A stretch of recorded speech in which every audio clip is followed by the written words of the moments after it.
we're going to New Orleans, and there's no turning us back. Let's do it. That's right. Getting ready to go.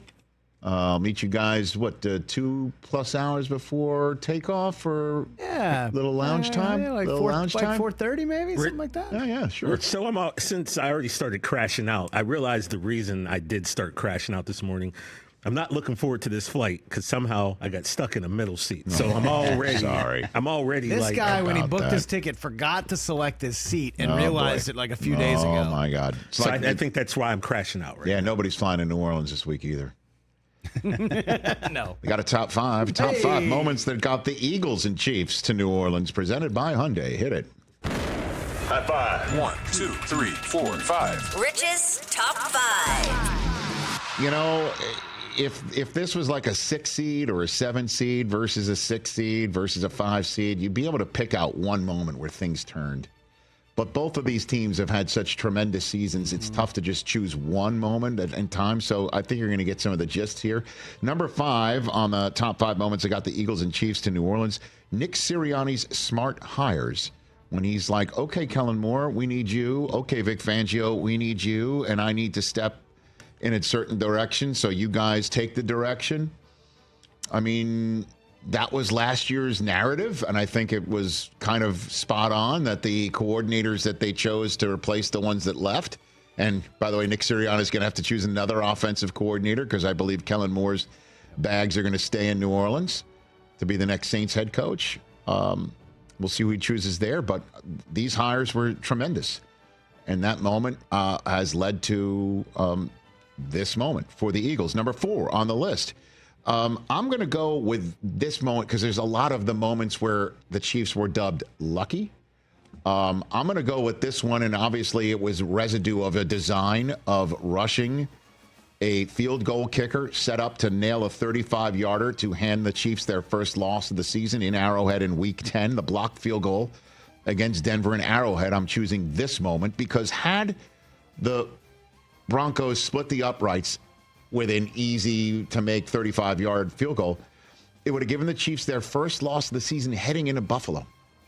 Ooh. And had they lost to Buffalo in Week 11, they would have been a half game behind Buffalo. And as we all know, they were a half game in front of Buffalo after losing in Buffalo and never gave up the conference lead after that. Right. So that's where I'm going with that one. Also, 2-game losing streak would have been a lot of what's wrong with the Chiefs conversation. And again, narratives don't tear teams down like the Chiefs, but it's still one that I would just choose there. Yeah.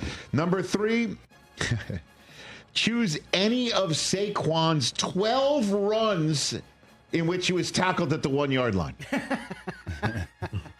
12 times. That's insane. The ball was spotted inside the 2 thanks to Saquon Barkley's runs.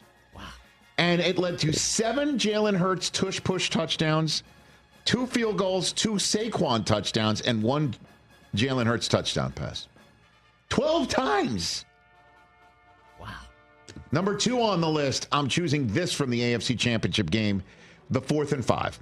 And the play call to get Josh Allen off the spot and immediately making a throw that damn near wound up in the arms of Dalton Kincaid. That essentially sealed the deal against the Chiefs. Now, you could sit here and go, what about the ball spot at the KC-41? That should have been the Bills. Well, that was with 13 minutes to go. Who the heck knows what would have happened after that? This one was late in the game. I'm choosing this one.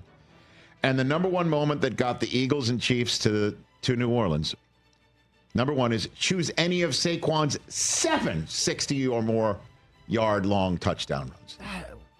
What? That is a crazy 7, number. Including the playoffs. And if you have to choose one, obviously the one in the NFC Championship game that turned a 3-0 deficit into a 7-3 lead right off the bat, a lead that the Eagles never relinquished.